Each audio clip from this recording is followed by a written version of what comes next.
Olá, tudo bem?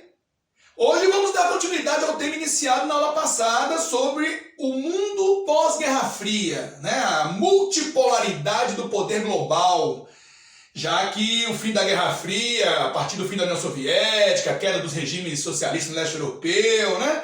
Leva ao triunfo do capitalismo e, por conseguinte, do seu maior representante, os Estados Unidos, né? E aí na aula passada a gente começou a falar um pouco como o mundo se reorganiza no pós-Guerra Fria, né?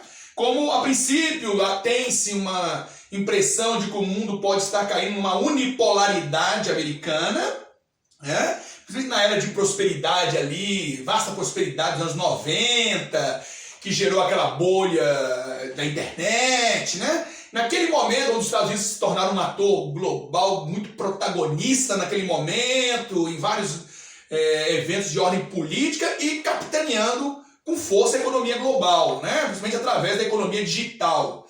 Porém, com o passar das décadas, foi se percebendo que outros atores se reposicionaram também, né? A União Europeia, através da zona do euro, né? Ela se reposiciona como um ator global importante.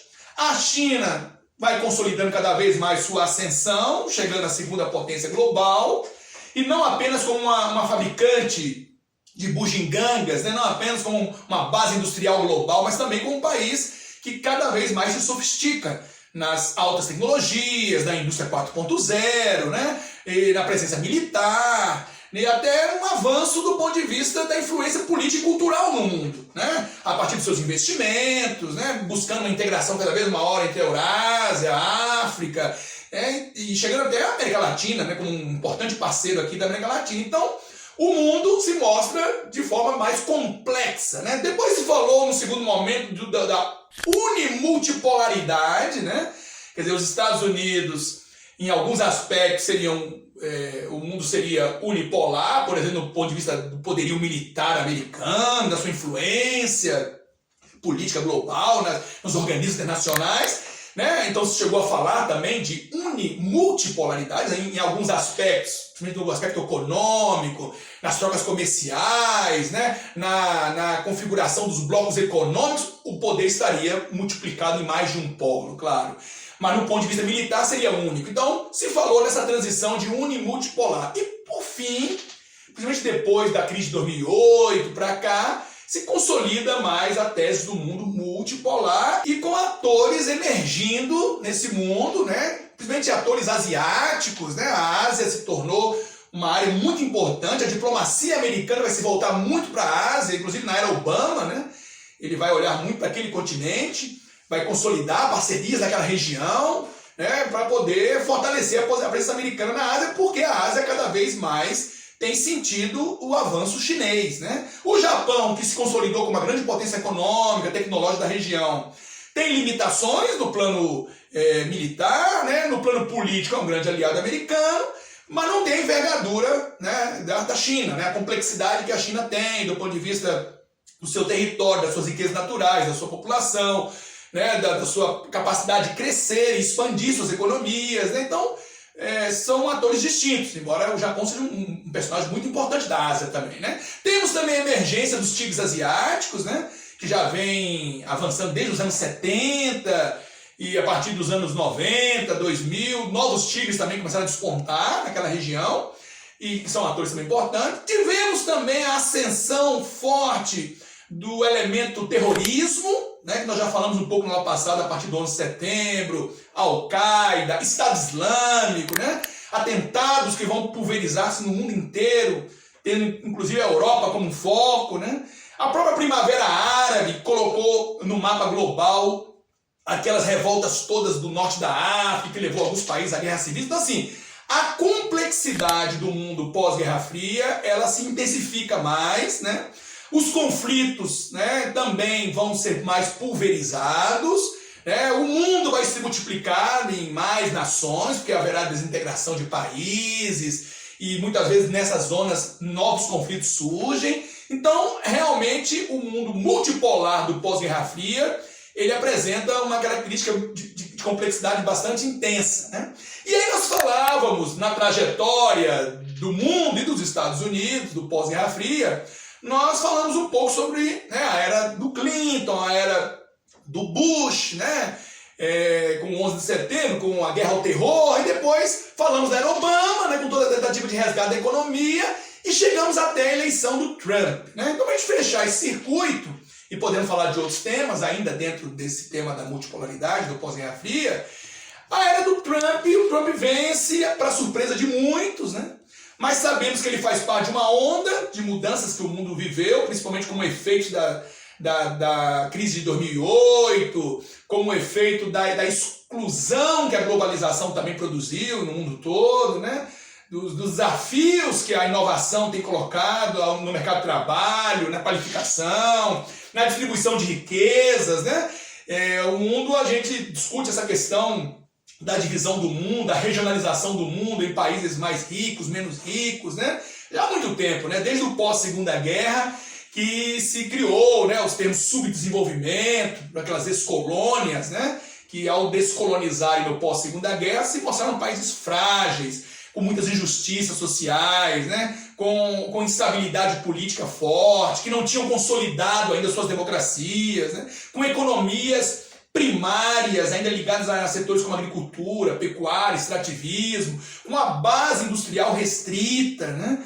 Com uma desigualdade de distribuição de renda, de patrimônio muito grande, né? Com um baixo nível de desenvolvimento técnico-científico, com uma dependência tecnológica muito grande em relação aos chamados países centrais, né? Então tudo isso ajuda a caracterizar o chamado mundo subdesenvolvido, né? A questão do pouco desenvolvimento dos índices socioeconômicos, quando eu pego o IDH, o Índice de Desenvolvimento Humano, o Índice de Gini, né? O Índice de Desenvolvimento Humano, para quem não sabe, é aquele que mede o desenvolvimento humano. A ONU criou esse índice nos anos 90, ele varia de 0 a 1, e ele leva em consideração a escolaridade, expectativa de vida ao nascer e renda per capita, né? Geralmente ajustada pela paridade do poder de compra, né? Quer dizer, não basta apenas pegar a renda nacional e dividir pelo número de cabeças, né? Você tem que ajustar aquilo ao que aquele valor é capaz de comprar naquela economia, né? Então a gente chama de PPC, né? A paridade do poder de compra. E aí, a partir desses 3 índices, se calcula o IDH, né? E os países periféricos, ou também chamados de subdesenvolvidos, são os que costumam ter os índices de desenvolvimento humano menores, né? Ele varia de 0 a 1, quanto mais próximo de 1, melhor, quanto mais próximo de 0, pior, né? Há uma classificação, né? Geralmente acima de 0,55 é o chamado médio desenvolvimento humano, abaixo disso é baixo desenvolvimento humano, até 0,699 ainda é médio, né? De 0,7 a 0,799 é alto, e acima de 0,8 acima é muito alto, né? Então é assim que se classifica o índice de desenvolvimento humano. No caso do Brasil, por exemplo, que é um país, alguns chamam de emergente, né? Porque dentro dessa classificação de país subdesenvolvido e desenvolvido, né? Ou alguns chamam de centrais e periféricos também, né? Ou países do norte, países do sul, sendo que norte e sul aí não é a linha do Equador que está definindo, mas é uma linha socioeconômica, né? Então a Austrália, por exemplo, está no hemisfério sul, faz parte do norte, né? E o México, que está no hemisfério norte, faz parte do sul, nessa classificação socioeconômica, né? Que é uma outra forma de falar do mundo. O Brasil estaria, se dividirmos o mundo em 2 compartimentos, em país subdesenvolvido, né? Mas alguns autores trabalham com a visão de país emergente, ou semiperiférico, né? Que aí teria um terceiro grupo, né? Quer dizer, não é um país do bolo dos subdesenvolvidos, nós estaríamos num outro patamar de país que estaria com um grau de industrialização maior, um alto índice de urbanização, um razoável nível técnico-científico, né? Com avanços nos índices de natalidade, mortalidade, expectativa de vida, né? O IDH, né? Então, o Brasil seria um país que estaria numa situação de transição para um mundo mais desenvolvido no futuro, né? E aí se chama de emergência. Não é só o Brasil, aí seria o Brasil, o México, a Turquia, a África do Sul, a Argentina, Chile, né? Existem vários países que se classificariam como emergentes, a própria China, né? que embora tenha um PIB, que é o segundo do mundo, aí é uma outra discussão, né? Já se classificou o país no passado pelo tamanho dos seus PIBs, né? Que é o Produto Interno Bruto. Mas depois viu-se que esse não era um valor muito fiel em termos de tradução da realidade socioeconômica, porque o fato de você produzir muita riqueza pode não ter o mesmo significado em termos de desenvolvimento socioeconômico, porque se a riqueza é muito concentrada, se ela é mal distribuída, como é o caso do Brasil, que é uma das piores do mundo, né? Pior distribuição de renda do mundo, o tamanho do PIB não traduz bem a realidade socioeconômica, né? Então essa questão do PIB nem sempre é tido como um marco definitivo para chamar de desenvolvido ou não. Na verdade, pessoal, tratar de país desenvolvido ou subdesenvolvido hoje leva em consideração vários aspectos, são múltiplos aspectos que definem se é desenvolvido ou não, né? Você pode usar o IDH, você pode usar o índice de Gini, que é um índice calculado para definir as desigualdades, as desigualdades estão de renda, né? O de Gini, ele também varia de 0 a 1. Mas ao contrário do IDH, quanto mais próximo de 0 o Gini, melhor, menos desigual. Quanto mais próximo de 1, pior, né? Tanto que o Brasil, se pegar o IDH dele, que é considerado alto, né, porque é acima de 0,7, e fizer um ajuste pela desigualdade de renda, a gente cai para o IDH médio, né? Porque uma coisa é você pegar a renda per capita, outra coisa é você fazer a real distribuição da nossa renda, que concentra muita renda numa classe muito pequena da sociedade brasileira, né? Então, pessoal, são esses dados todos que ajudam a classificar os países, né? E outra coisa, a complexidade é grande, porque dentro do mundo chamado desenvolvido, quem são os desenvolvidos? Os países centrais, os países que tiveram uma grande tradição no processo industrial, que estiveram envolvidos na primeira e segunda revolução industrial lá no século XIX, né? Países, muitos deles foram responsáveis por colonizar o mundo, né? Por expandir a sua influência, se tornaram sedes de importantes empresas, né? Produtores de conhecimento, de know-how, né? São precursores da revolução técnico-científica informacional, né? Países que na chamada divisão internacional do trabalho ocupam uma posição privilegiada, países que emprestam dinheiro a juros, que vendem tecnologia de última geração, know-how, a tecnologia de ponta, né? Que é o maior valor agregado que se pode ter, né? Países que, mesmo tendo desigualdade, tendo pobreza, eles têm uma condição socioeconômica para a grande maioria da população que é minimamente razoável, né? Onde as pessoas têm um mínimo de assistência, de acesso, né? Onde a pobreza extrema é muito rara, né? Que é uma outra questão que também marca o mundo subdesenvolvido, né? Um grande número de pessoas abaixo da linha da pobreza ou abaixo da linha da pobreza extrema, né? Então é outra marca do mundo subdesenvolvido, né? No mundo subdesenvolvido a desigualdade é gritante, né? Não que não tenha desigualdade no mundo desenvolvido, né? Então são essas as marcas que definem, mas mesmo entendendo essa compartimentação do mundo, é importante lembrar que no mundo desenvolvido tem subdesenvolvimento. Quer dizer, se eu vou aos Estados Unidos, eu vou à Europa, eu encontro ilhas de subdesenvolvimento dentro desses países. Pessoas que estão excluídas, que estão desempregadas, que estão desabrigadas, né? Pessoas que estão sem assistência médica, pessoas que estão dependendo de algum rendimento do Estado para poder sobreviver, né? Que estão desamparadas, né? Então, assim, o fato de ser um país desenvolvido não quer dizer que exclua a pobreza, que não haja exclusão naquele lugar, né? Inclusive, com os imigrantes, né? Com os descendentes de imigrantes, com as pessoas de grupos étnicos distintos da maioria, né? Você vê isso nos Estados Unidos, por exemplo, né? Como os hispânicos, os negros americanos, estão mais excluídos daquela sociedade, né? Mesmo sendo muitos deles nascidos e criados lá, mas são descendentes, né, desses grupos, né? E assim também países subdesenvolvidos, periféricos ou emergentes, como é o caso do Brasil, nós temos muita riqueza, ilhas de riqueza, cercadas de muita miséria, né? Temos grandes concentrações de renda, né, nesses países também. Inclusive no mundo, essa é uma marca dolorida que a globalização deixou, que é a grande distância, o distanciamento cada vez maior entre um grupo que domina metade da riqueza mundial, né, um grupo minoritário, enquanto uma outra grande parcela da sociedade está mergulhada na pobreza, né? E infelizmente, nos últimos anos, desde a crise de 2008, esse fosso tem se aprofundado, né? Essa concentração de renda mundial tem aumentado, né? E mais recentemente, com a pandemia, a situação se agravou muito, né? porque aumentou o desemprego, paralisaram as atividades, né? Diminuiu os ganhos, diminuiu as políticas, muitas vezes, públicas, né? Por falta de recursos, por crise fiscal dos estados, né? E isso tudo impactou os mais pobres, com certeza. Então, depois de 20 anos, o mundo registra um aumento de pessoas abaixo da linha da pobreza extrema, né? Infelizmente, temos um passo atrás, né? Em função de toda essa problemática. E alguns lugares têm enfrentado melhor e outros pior essa fase de pandemia, nós sabemos disso, né? Ok, pessoal? Então, esse debate sobre o mundo desenvolvido e subdesenvolvido, que foi muito forte no pós-guerra, no pós-segunda guerra, inclusive a famosa teoria dos mundos, né? Primeiro mundo, os países capitalistas desenvolvidos, né?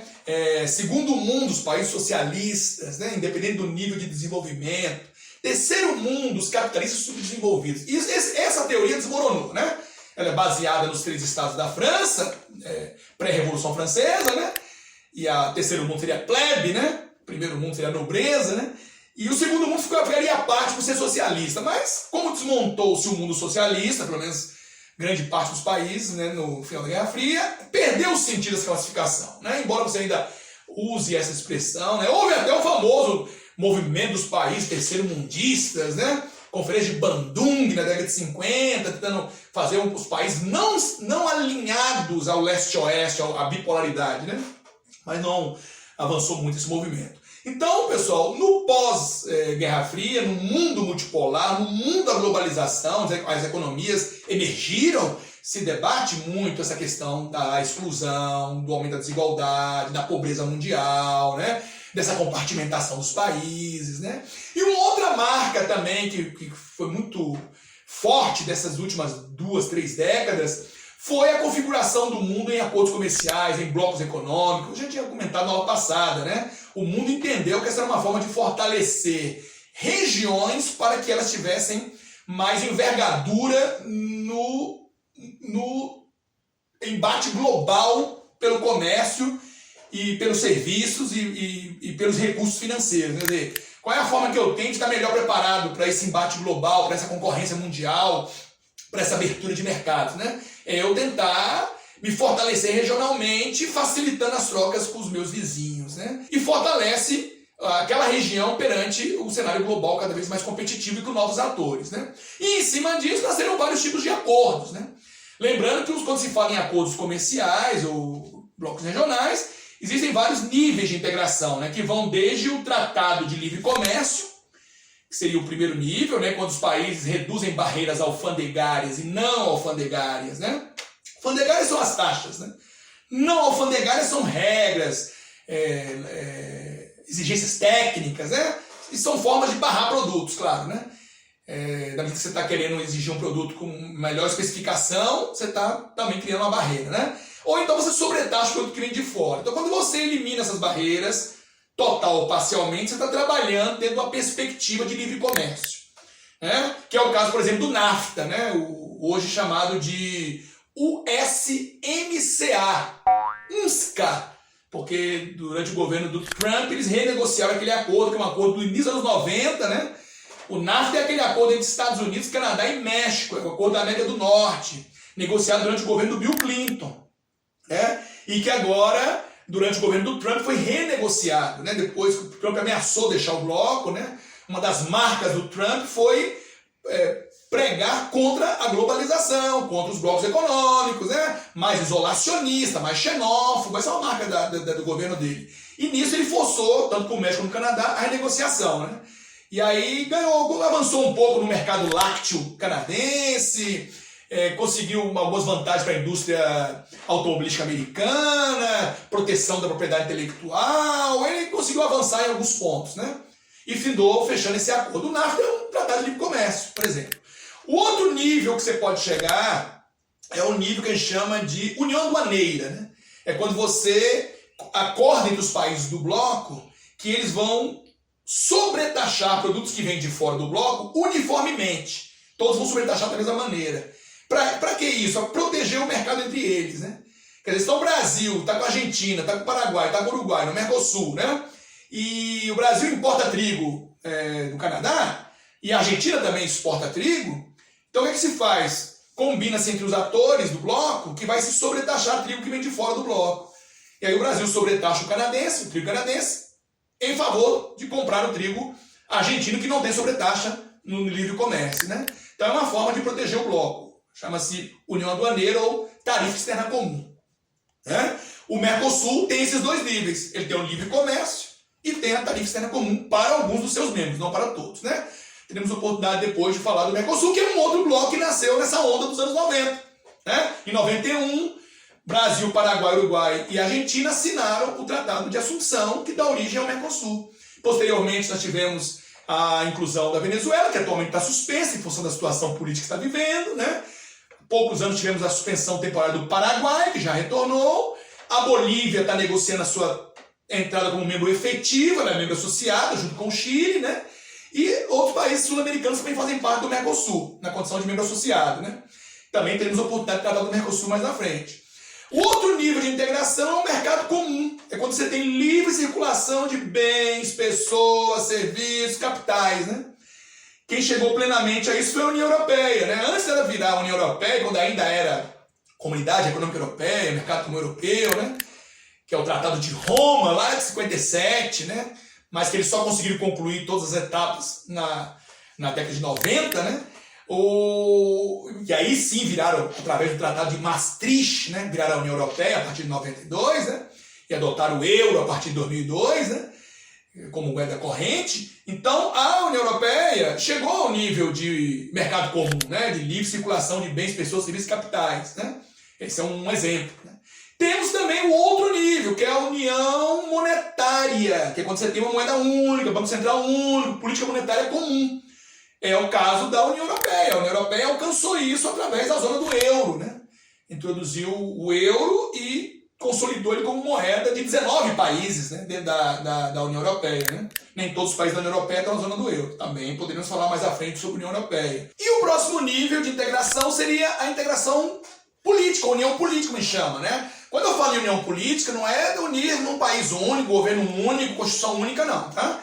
Eles são países distintos, soberanos, mas que resolvem comungar em alguns tipos de políticas comuns, legislações mais convergentes, né? Do ponto de vista, por exemplo, fiscal, né? Um pacto fiscal, por exemplo, entre os estados, né? Estados que eu digo os países, né? Tentar convergir na legislação trabalhista, ambiental, tributária, né? Por que isso? Porque na medida que o país está vivendo uma zona de moeda única, está tendo uma integração financeira nesse nível, ele precisa se integrar em outros planos, senão isso vai gerar um choque, né? De interesses e de níveis de desenvolvimento e de endividamento, né? E que pode colocar em xeque essa união monetária. A Europa viveu isso com a crise de 2008, 2009, né?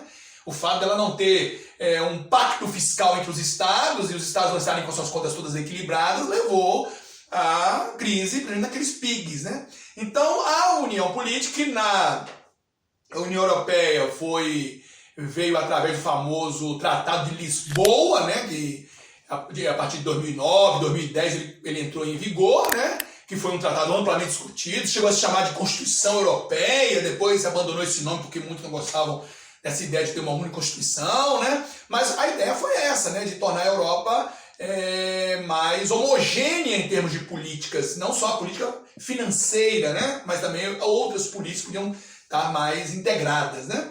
Ok, pessoal? Então esses são os níveis de integração que você pode ter dentro das regiões do mundo. E o mundo viveu, nos anos 90, nos anos 2000, muito esse modelo de integração. Uns mais bem-sucedidos, outros menos bem-sucedidos, uns mais sujeitos a crises, uns beneficiaram-se mais do que outros nesses blocos, mas foi uma tendência das duas últimas décadas. Porém, na última década agora, né, essa década de crises, né, que nós terminamos essa década de alguma forma em crise, passou-se a questionar esse modelo, né, de integração, quanto ele beneficia e a quem ele beneficia e quem está sendo excluído desse modelo, né?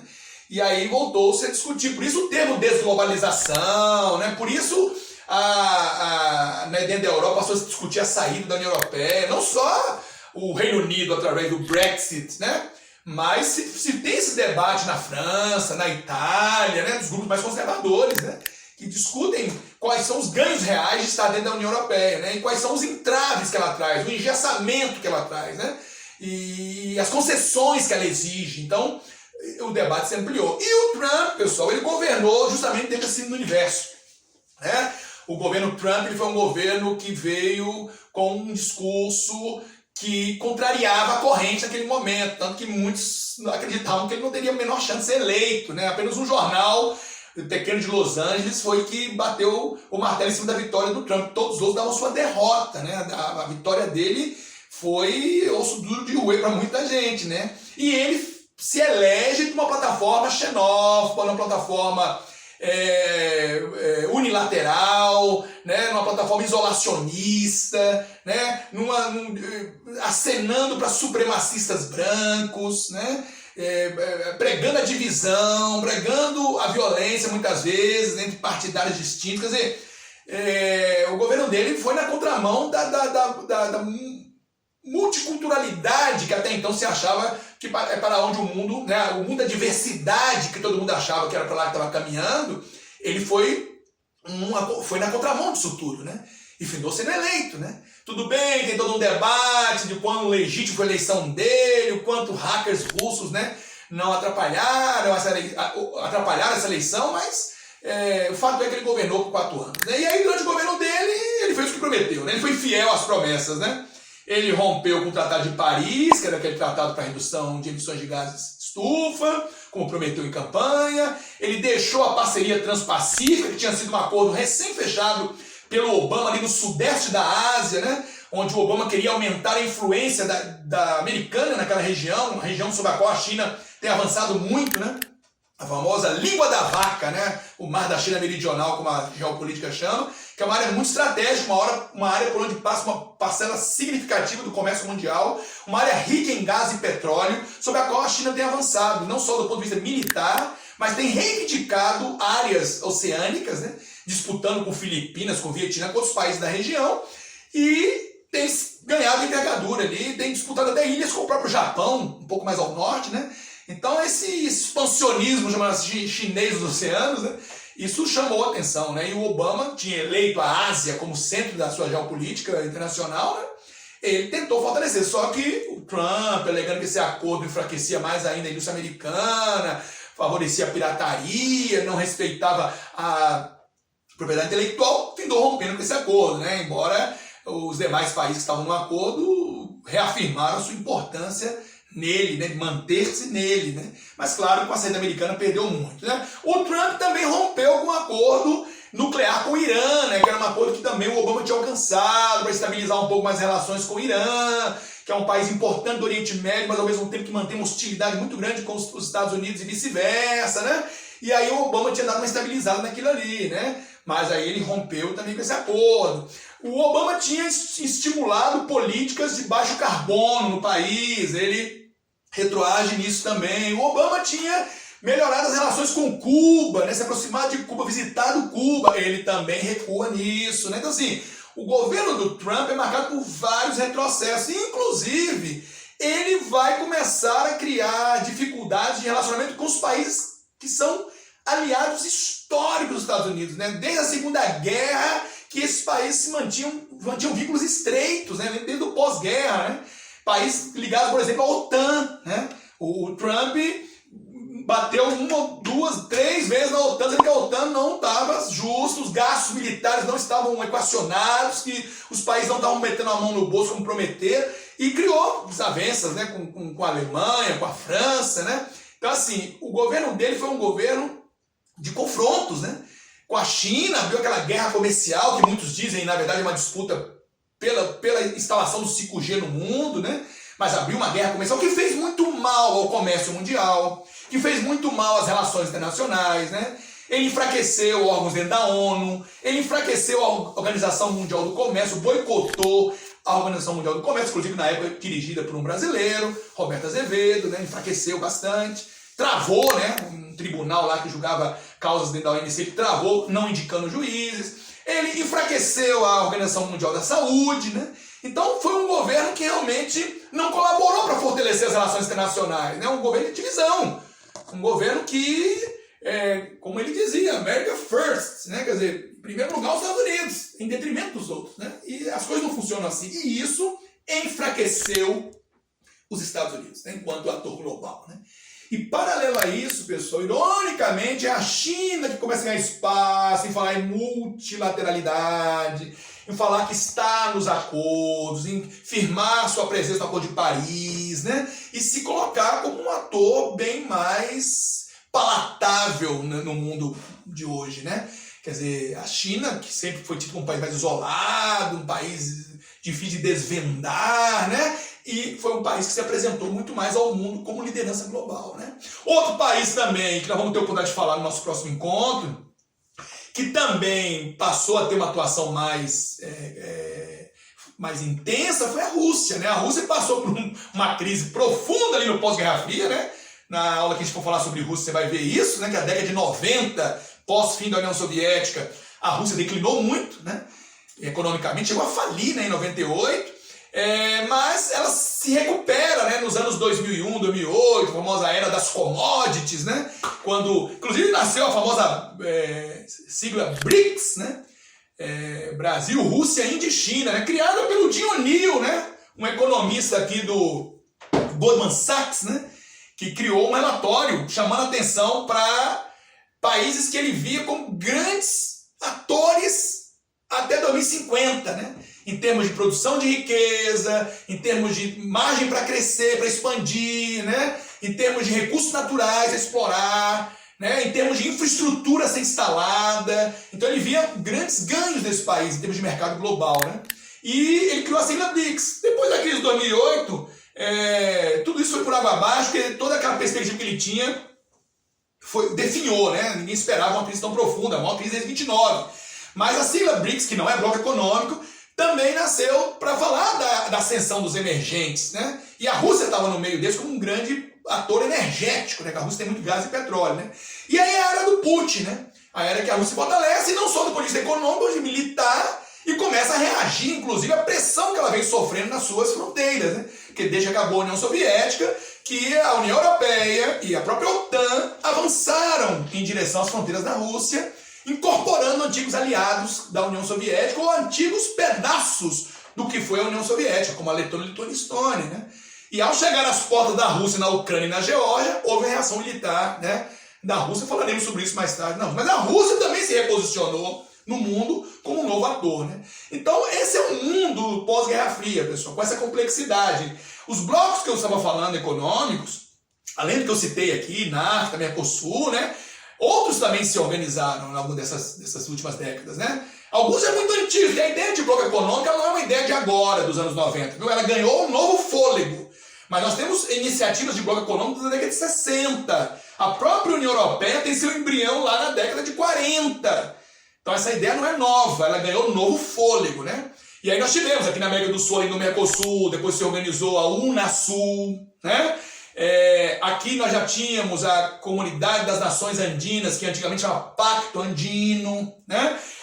Na América Central, Mercado Comum Centro-Americano, MCCA, CARICOM, né? País do Caribe. São alguns acordos que já existem, alguns bastante antigos. A própria América Latina, antes de tudo isso, teve a Associação Latino-Americana de Livre Comércio, né? A LAUC, né? A LAD, Associação Latino-Americana de Desenvolvimento e Integração, né? A África, Cooperação e Desenvolvimento da África Austral, SADC, né? A União Africana. São alguns acordos, alguns pactos, né? Que não envolvem só comércio. A União Africana, ela vai além, ela fala de relações entre países, né?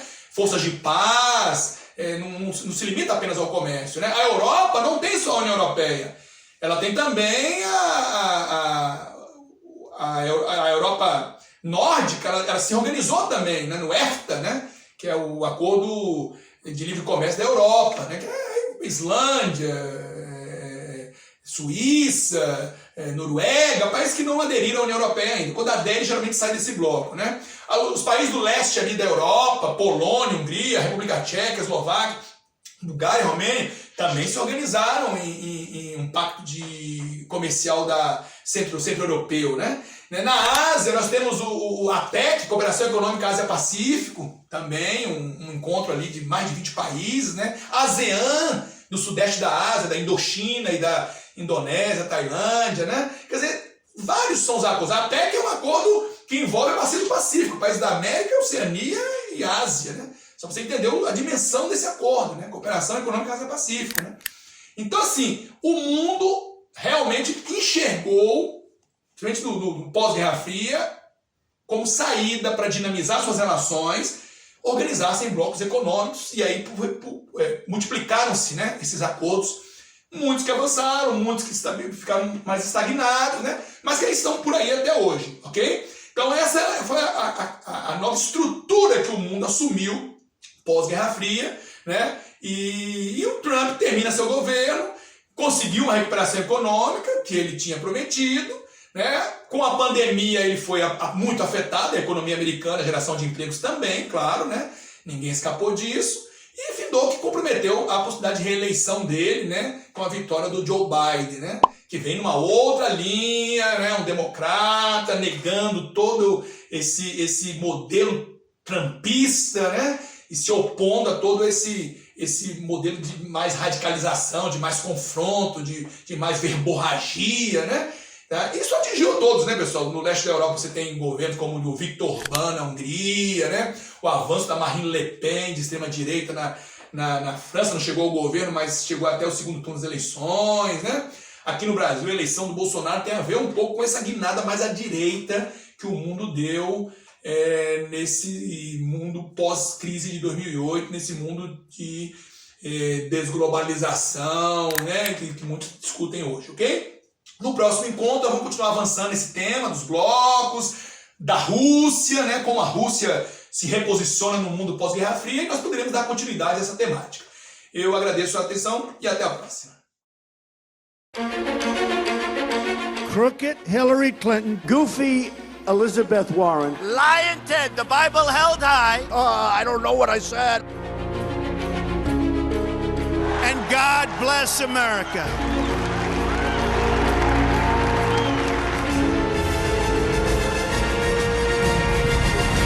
Not you. Your organization's terrible. You are fake news.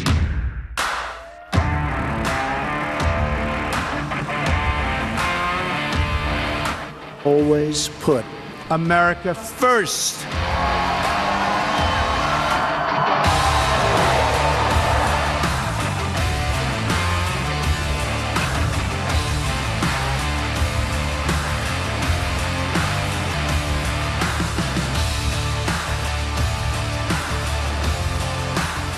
We have people coming into the country. These aren't people. These are animals.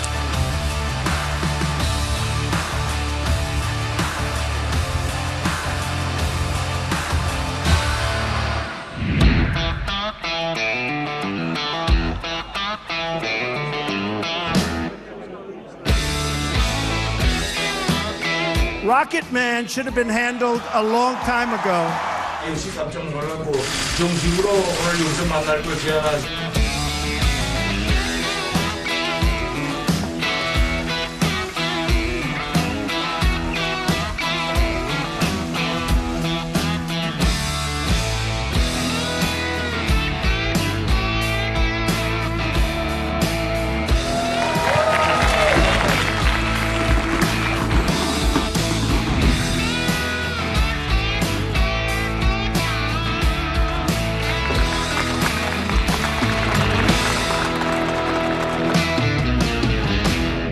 No collusion. There is no collusion. No collusion. No collusion. No collusion.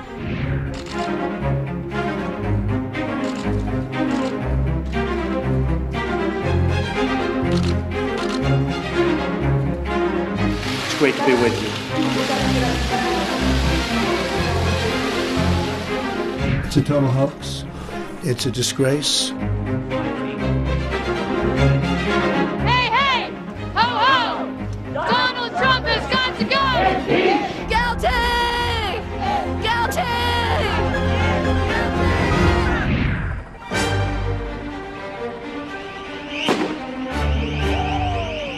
These are anarchists, these are agitators, They're rioters. Black lives matter! Black lives matter! Black lives matter! Black lives matter!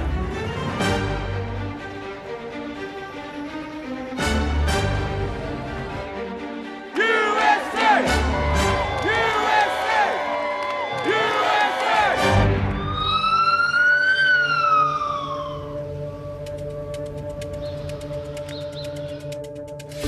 It's going to disappear. One day, it's like a miracle. It will disappear. You are warriors. I've been watching the fake news.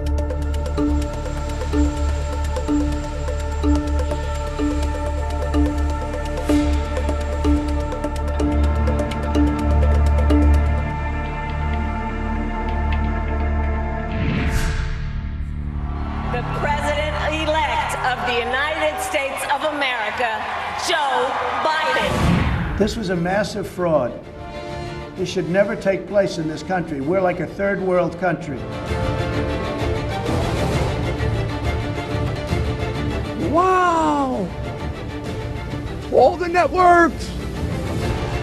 Which is to misuse the absentee ballot and the mail-in ballot process in order to cheat.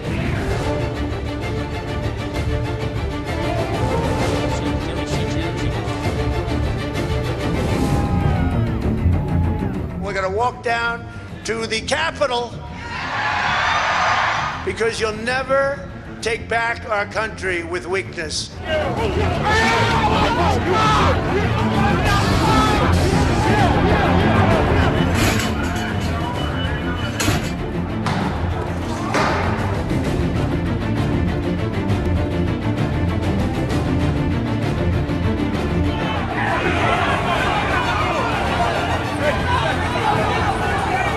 The past 4 years, we've had a president who's made his contempt for our democracy, our Constitution, the rule of law clear. And yesterday was but the culmination of that unrelenting attack.